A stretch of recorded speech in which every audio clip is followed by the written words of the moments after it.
Welcome to Together We Rise.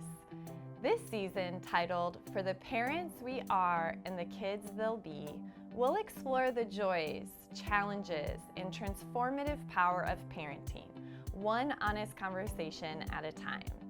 Whether you're here to gain tools, share a laugh, or find reassurance, this is a space where imperfection is celebrated, connection is nurtured, and growth is always possible. Each episode dives into topics that matter, from embracing the messy reality of parenting to fostering resilience, self-worth, and authentic relationships. Together, we'll uncover practical insights, powerful stories, and the heart of what it means to parent with intention. So, take a deep breath, settle in, and join us as we navigate this beautiful, complicated journey.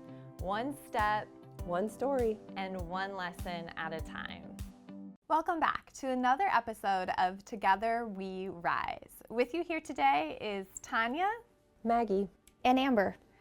We're excited to talk with you about another parenting topic, the myth of the perfect parent, the myth of the perfect family, how we debunk societal expectations around what that means. Wow, lots of different ways that I feel like we get the message of what it means to be a good parent, the perfect parent, what that looks like. What are some of the outside voices that influence you guys or that you hear that you kind of have to fight against? I think a really hard thing about becoming a parent was being a play therapist. Ooh. Because I started to learn a lot of things about attachment, the brain, and had a lot of pressure I put on myself. There was so much news out there, books, Google, all the things as to do it this way, no, do it this way. And I felt like there was never what is the way I'm supposed to be doing it? And that's really overwhelming when you're trying to discern what is the best thing to do for this little tiny being that you, your heart is now out of your body and floating around, and you want to show up and be a really good parent for them. I joke a lot about the first 3 months of parenting was crying on a toilet reading Google and then crying more. And I think for us, we had to start to sort out what are family values, what are the things that matter to us, because society is going to continue to tell us a lot of conflicting messages about parenting. Yes, all of that.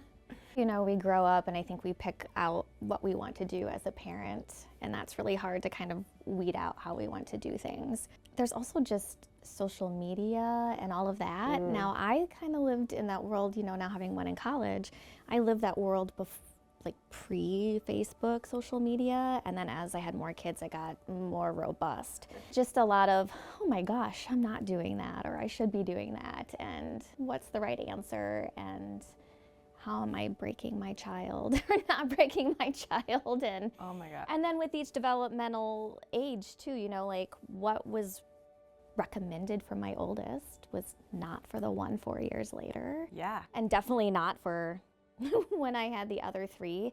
And then you have, family voices of, well, we did that and it was fine, and then you read things and you're like, oh, but it says it's not fine. I don't know what I'm supposed to be doing. Yeah. I think one of the things that helped me early on was that my first kid did not do any of the things that I was reading, oh, this will help your kid. No, that's not helping my kid sleep. This will help your kid sleep. Nope, that's not helping my kid sleep. And so I think one of the things, by just having a really tough first kid, I sort of learned all of those messages might not actually apply to your kid. Your kid might be vastly different. We just have to figure out you and me right now. The outside voices are not actually helpful to you and me figuring out this thing that's brand new for both of us. I love that. It makes me think of intuition. And now, as a parent of 3 with 11 years of experience, it's different than how I felt early on. I didn't necessarily have the confidence to just say, hey, just me and you, buddy. I also had a more difficult first child. Maybe that was my own anxiety and neuroticism, right? And you have these images in your mind of we're gonna be rocking and reading a book and nursing, and then all of a sudden you get into it and it's like crying and pooping while I'm changing your diaper. Now I have poop on me, poop on your crib. Oh, you're not sleeping through the night? I was told you can't sleep with me, but I don't know how else to survive right now. What maybe the rest of the messages aren't aligning with what my experience is, and how do I navigate through that? Yeah, I think for me, when things shifted and changed for me on that was co-sleeping, because everything that I was reading said, do not have your baby in bed with you. That's against the rules. That's a no-no. You're going to kill your kid.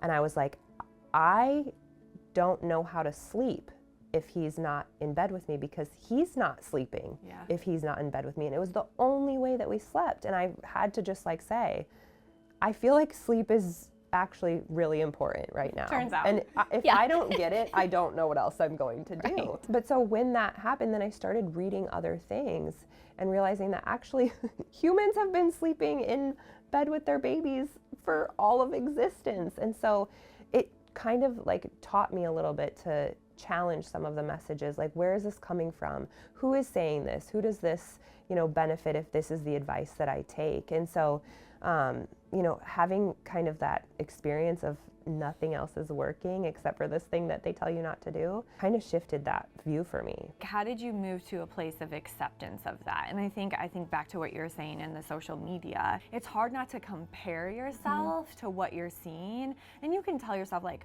that maybe is not real. What is portrayed on social media is not always the reality of it. But it just made me sometimes feel really alone. Mm-hmm. Well, and I think the other part is, with social media, it's, oh my gosh, you're getting up and doing that for your kids. Like, I'm barely getting out the door, and one of my kids with sensory issues does not have shoes on. And I used to kind of be that person that was like, come on, put shoes on your kid. And now I'm like, screw the shoes. We're not doing the shoes. We just have to get there. So it changes your perspective. But it also is between children. So what worked for my oldest definitely did not work for my second, and definitely did not work for the triplets, because that was like starting over completely. But I was just thinking about too, with my oldest, I would do some of those really fancy things like first day of school breakfast and all of that kind of thing. And then you get to your second kid and you're like, I kind of have to now that I did the first one. And then you get the next kid and you're like, no. Yeah, Sorry. And then as a parent too, feeling bad because my oldest is looking through all these fancy scrapbooks, so much detail. And then he's like, hey, are you gonna, show him his? And I'm like, like there might be one. And then the girls are asking about their scrapbooks and I'm like, not a single baby book open, still in their package, And so you have this comparison with other people, but comparison between children. And I think sometimes it just gets to the point of exhaustion, you didn't let us get by with that. Okay, but I'm old and tired now, so anything goes. I have 3 kids and I cannot imagine having 3 at one time. Like, just recognize, oh my gosh, and that on some levels had to help too, to be like, we can't do the perfect thing. We just have to survive. My sister recently had twins and same thing, like, she's like, listen, we breastfed the first 2. That's not happening with these ones. That seems insane to try to do that. Like, we have to maintain just survival and just do the bare minimum, and recognize that sometimes the bare minimum is exactly what they need, because they need to have a well parent. Yeah, this was such a huge part of the journey of my first. I look back now and was like, how much of my unrealistic expectations on myself negatively influenced my connection and rhythm with just him as a little bambino, right? And I think sometimes we have some really unrealistic expectations on ourselves as parents that then negatively influence the connection and the attunement and the rhythms that we're having with our littles. Tell me a little bit about how you've overcome unrealistic expectations. It was interesting with my oldest because I set a really hard stance early on that I was bottle feeding. It was one of those things that I knew within myself that I knew I couldn't sit in a rocking chair and just sing and rock if I also had to do that. Like, I really knew my limitations. That was like one thing, even with the first kid, that I was like, this is a hard stance, but you still had to fight, some of that chirping of like, you know, breastfeeding is best for their health and all of that kind of thing. But that was a really hard stance that I had, and it worked out well for that connection. And I obviously did the same thing for the rest. Yeah. Was going to anyway with triplets, you know, bottle feed. But I think too, it kind of goes back to, I think it was what you had said about this is me and you in this situation, because this is the best that we've got right now. I think we all know that some of the expectations that we have as parents are just unrealistic.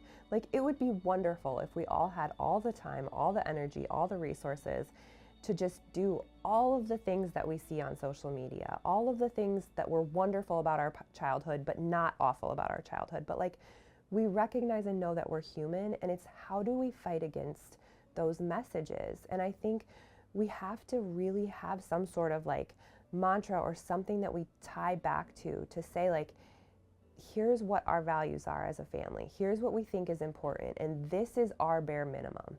And this is what we have to do. And I think I've heard some couples talk about, they do like a check-in of like, I've got 50% today. How much do you have? And it's like, okay, if we each have 50%, we're good. And we'll divvy this up half and half. But on the days where I'm 20, do you have 80? Yeah. Like, and how do we check in with each other and know that we can do that? And I think it requires, you know, that village, it requires connection, it requires support, but it also really requires knowing what is our baseline that we have to do for our kids.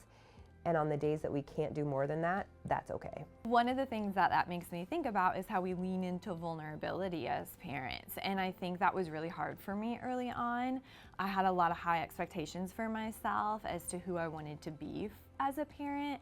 And I think leaning into that vulnerability is saying, hey, I'm having a hard time, or I'm not 100%, and leaning into your village, your partners. And I remember being on maternity leave, and Micah was more of a colicky baby, had some sensory needs and more expressive. And so he was kind of whining, fussing, and I had been doing all the things, right? And it is like, I think the witching hour, right? And it's just like, if everyone who's ever been a parent, it's like the doomsday.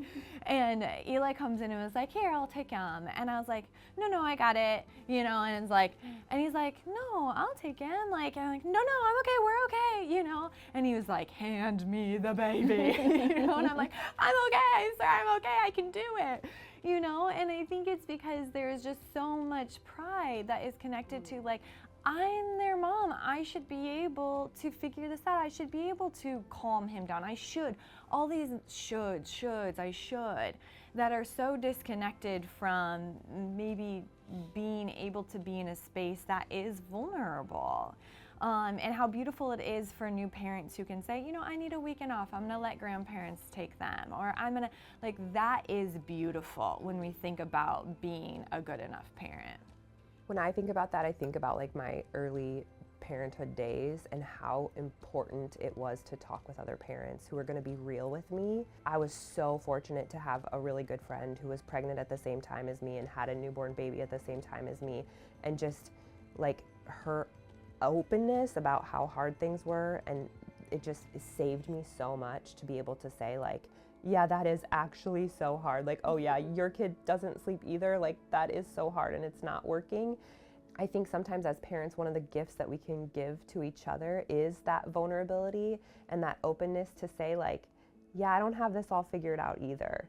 Because those are the spaces where I felt so much reassurance that even if things were not going the way that I wanted them to go, that I was still doing an okay job. Even the opposite of that, like a friend who's like, oh yeah, no, he's sleeping through the night, we're doing great, you know? And that could be their experience, and not to compare myself to their experience or have that narrative of like, what am I doing wrong, right?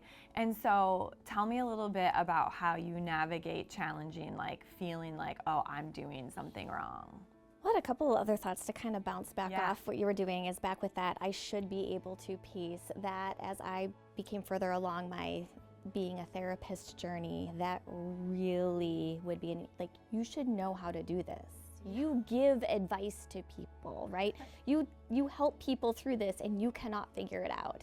And I think there was also this expectation in the home of everybody kind of staring at me of, because of your education and all of that stuff, you should know. And especially by the time I got the triplets, like, you've been a parent a long time, you should know. And it's like, I don't know. Like, this is horrible, you know? But back to your other question too, is I was just thinking about the witching hour is very real. And there was a time where it was kind of like this weird time before my husband was coming home, and our village was kind of taking their own break because we did have extra people living with us. And the girls were just non-stop screaming, and I was trying to do all the things, and I was literally like, I had to pause and shut myself into the office. And they were in a safe place, but it was like, I am literally going to lose it, and I know my husband's gonna be home, you know, in the next amount of time. And I just felt so guilty and so shameful, you know, but then he like reminded me of sometimes the greatest thing you can do as a parent is step away for safety. But then it just like hit like a ton of bricks of like the people that really, really go through this and don't have the support, and how far it can go, you know, because you do literally feel like you're losing it. Yeah, I mean, I think the realness, and thank you for your vulnerability and sharing that, because I would say a similar experience with the third. You know, the first two like didn't experience any postpartum depression at all, and just like, oh, like I can see how some people could be a little sad. And then the third was like in the NICU because of some complication things, like alone. I have 2 other kids at home that I don't want to feel like jealous. Why is mom gone? Already mixed emotions about having a little sibling, and just like, I want to die. Like this realness of like, this is what that feels like, and the intensity of that, and how alone you do feel. Yeah, parenting is no joke. And I think It is no joke. that when they talk about that though, like, I don't know that new parents are really saying like, oh, but this applies to me too. You know, and I think that is one of the hard things, that it feels like, oh, this is just a box that we're checking at the hospital before I get to bring this little creature home. Oh, no, this actually applies to me. Like, you are going to be one of the people who gets to that point where you need to take a break from your kid, because you are a human raising a human, and it is really impossible to be a human and not need to take a break in this job. Yeah, I think another piece to that too is we mess up as parents, right? Like, we're not always emotionally regulated. Obviously, we want to model that, but fact is, we're just not. You know, catch me overstimulated and mom, right? Like, my response can be, yes, dear. You know, it's like, what? You know, what do you want now? You know, and I think there's this intense guilt and shame too of like, oh my gosh, I'm repeating generational patterns. I didn't want to do that, or like, what's wrong with me? But I think sometimes we forget that the beauty is just in the repair. Like, are we able to circle back around and be like, hey, not my best moment. Sometimes we have to give ourselves grace when we're in a situation where maybe our child is really like bucking against us or really mad at us about something. And it's like, look, this is the first time I'm doing this too. So how can we like figure this out together? You know, every transition, especially with your first one, it doesn't even matter if it's your first one, because each kid is different. It's like, okay, whoa, well, this is the first time I've had to make this decision. Or the first time I've experienced this too. And I think that there's this myth that just because we're parents, suddenly we know everything. But we don't. Each kid is different, and at each stage things feel a little bit different. There's a lot on social media about how to be a parent to a baby, but the messages start to get a little bit different as your kids get older. And what it means to be a good parent or a perfect parent or a good family or a perfect family, those messages I feel like start to become even harder to obtain. Like, I can't stop my kids from having some behaviors that are a little problematic. Like, they're kids and they're going to do that. Like, I can't stop my kids from sometimes, I don't know, picking their nose. Like, that's so silly, but like, you don't see a lot of beautiful pictures of kids picking their nose on social media, and I'm like, quit picking your nose. Well, let's talk about this, because I just was on a phone call with a friend, and they were at a birthday party, and like an adult birthday party, but kids were invited, and they were saying like, oh yeah, you should have seen this kid. He was like acting wild and, you know, rubbing up against the walls, and they had just painted those walls. And I was thinking like, oh my goodness, like, the message is we also get to make our kids behave, don't get in trouble, act a certain way. And what comes for us as parents when we get that phone call from the school that they got in trouble, or you get the phone call from Camp Tanager that your child pooped in a urinal, you know, not embarrassing at all. So how you guys manage like the idea of like, if I were being a good enough parent, my child wouldn't have any behaviors, which is such a myth, but how to manage that in your brains. It's always fun getting a call from school and being like, I'm a therapist who works with kids with behaviors, and you're calling me because the kid's losing it. Yep. Yes, and then it's a lot of radical acceptance, you know, essentially. We're just people, we're just humans, you know, we're really trying the best that we can. Yeah, I have to tell myself a lot when I get the phone calls from the school or other things. Like, it's not about me. This isn't a reflection. Right. 100% of my parenting. It could be some of my parenting, and that's okay too. I have to be aware of what pieces are at play. And my kid is their own kid. That isn't a kid who is having to be different just because their mom's a therapist or just because, you know, and I think sometimes I have to let go some of those pressures that I feel too. Yeah, I think this is also a time where we recognize like our kid's individuality, and that our kid gets to make mistakes and our kid gets to mess up, and if we take that ability away from them, we're robbing them of some beautiful things too. Like, you know, my kid gets to mess up at school because that's how he's going to learn how to, you know, regulate his emotions, how to manage friendships, how to do all of those things. And part of learning that is dealing with the consequences of when you make the wrong choice or when you do harm or, you know, whatever that is. And so it really is shifting that narrative to struggle is not bad. It is not a reflection of something going wrong all of the time. Struggle is a sign of life and humanness and growth, and just like shifting the narrative of what those things mean, I think can help in those moments. But it is so hard to do that because you want to raise good kids, and when you're getting messages that they're not making good choices, it makes you start to doubt some of the things that you're doing. So it's slowing down and being like, okay, we're still on the right track. This is just part of that track. This is just a moment that we're working through together. I think another piece too is, at least I'm guilty of this, is taking maybe what was lacking in your own childhood and now like overcompensating and seeing how that's unraveling different challenges, you know. And I think sometimes it's just reflecting back and being like, okay, that's probably not the best way to do it, or recognizing, oh, that might be why I'm doing that. I should probably work on that or accept it. Yeah, I think what you lift up, Amber, and Maggie, what you said is kind of this dual process of awareness and self-compassion as well. Like, I think they go sometimes have an ability to go hand in hand of like, how am I aware of, oh, this is what's coming up for me, or this could have been because we have this rule at home and maybe that's not the best rule, and where did that come from, and giving ourselves some of that self-compassion or grace. What advice do you guys have for giving yourself some of that self-love through the tough parts of parenting? Some of it for me is, you know, a piece that we already talked about is like having those other parents around you that you can be honest and open with. Sure. I think for me that helps so much with some of that self-compassion. I also think, you know, having a partner who shares some of your values and having an agreed set of values helps in some of those ways too. And then thinking about the times when I messed up as a kid for myself and knowing where I'm at now and realizing like, it'll be all right. I messed up too. Like I had moments where I said the wrong thing, did the wrong thing, wasn't always a kind friend. And I'm overall fine as a human, and I'm okay with that. And so just like that awareness of like, we all get to mess up, and it doesn't write our whole story. Yeah, I think sometimes I try to focus much more like the big picture. What's the big picture? So if I don't sign up for my kid to bring this treat this day, And how can I give myself compassion and grace around that? You know, do I think my kid's gonna remember 20 years from now that one time that mom maybe didn't sign up for a snack for this party at school? Maybe.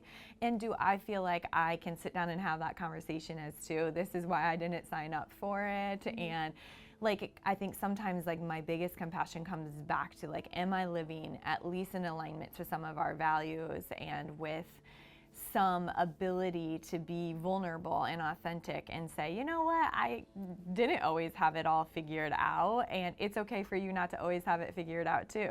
I think that's so funny that you say like bringing snacks. For some of us that have just a million things going on, that feels really hard. And it feels like it shouldn't feel hard. Like it feels like it shouldn't be that hard to sign up for the, you know, the napkins that go to school for the school party. But sometimes it's like, I'm never going to remember to send the napkins that month that I signed up for at the beginning of the school year. And so it's like, how do I find other ways to give to the school or give to my kids' classroom that feel easier for me? So this is one of the things that I've started doing is like, I don't sign up for the things because that feels like I'm gonna forget. It's too much pressure. But I will send things throughout the year that are just like, nobody's counting on this. It's not gonna be missed if I don't do it. But I did the thing and I feel good about it. But it's finding different ways that you can still give, but don't add more stress to your life. Don't add more, you know, pressure to how we're doing that. But then you can still feel good about it. Removing those barriers, you know. What's the barrier in this situation? How can we still feel good about it and not run ourselves ragged or be embarrassed? One of the things that I've heard is you should on yourself. When we have this narrative of not enough, there's more I could be doing, the glass is half empty, we're missing opportunities where we are showing up. A lot of things we are doing. Part of it is what we pay attention to growth. Amber and I've heard that a message a lot throughout our career, and I think it resonates. One of the things that when I reflect back on some of like my periods of wellness in my parenting journey, I think one of the things that I was doing a lot when I was really well in my parenting journey is doing gratitude practices, and every day like saying what I was really grateful for, because when you say what you're grateful for, you really recognize all of these things that are going so well, and it's hard to feel bad about your parenting or feel bad about the effort that you're putting in when you're recognizing all of this beautiful stuff that's happening in your life. Thank you, ladies, so much for being here and being willing to have hard conversations related to parenting. I hope our audience walks away with learning and lessons and an ability to be reflective. I think one thing that I challenge us all to think is, how do we let go of just one myth connected to parenting so that we can show up in spaces more curious and more supportive of one another? Thanks so much. Next time on Together We Rise. I'll say, you know, I'm gonna set the timer for 10 minutes and then I'm all yours. So it gives me that time to do whatever I need to do. And then when that timer goes off, I'm like, okay, mom mode is back on and I can be present. Thank you for joining us. We hope today's episode left you feeling inspired, encouraged, and maybe even a little lighter. Remember, resilience isn't about being perfect. It's about showing up, staying curious, and building stronger connections one moment at a time. If this episode resonated with you, share it with a fellow parent or caregiver who might need the same reminder. Together, we can create a community that uplifts and empowers family everywhere. Until next time, take care of yourself and your family. And never forget, the small, imperfect steps you take today are shaping the legacy you'll leave for tomorrow. This series is brought to you by Tanager and the Meraki Institute of Learning. For more information, please visit tanagerplace.org. No matter the challenges you and your family face, Tanager is here for you. We'll meet you wherever you are in your journey, and together define a path to reach your goals. Together we rise. Tanager.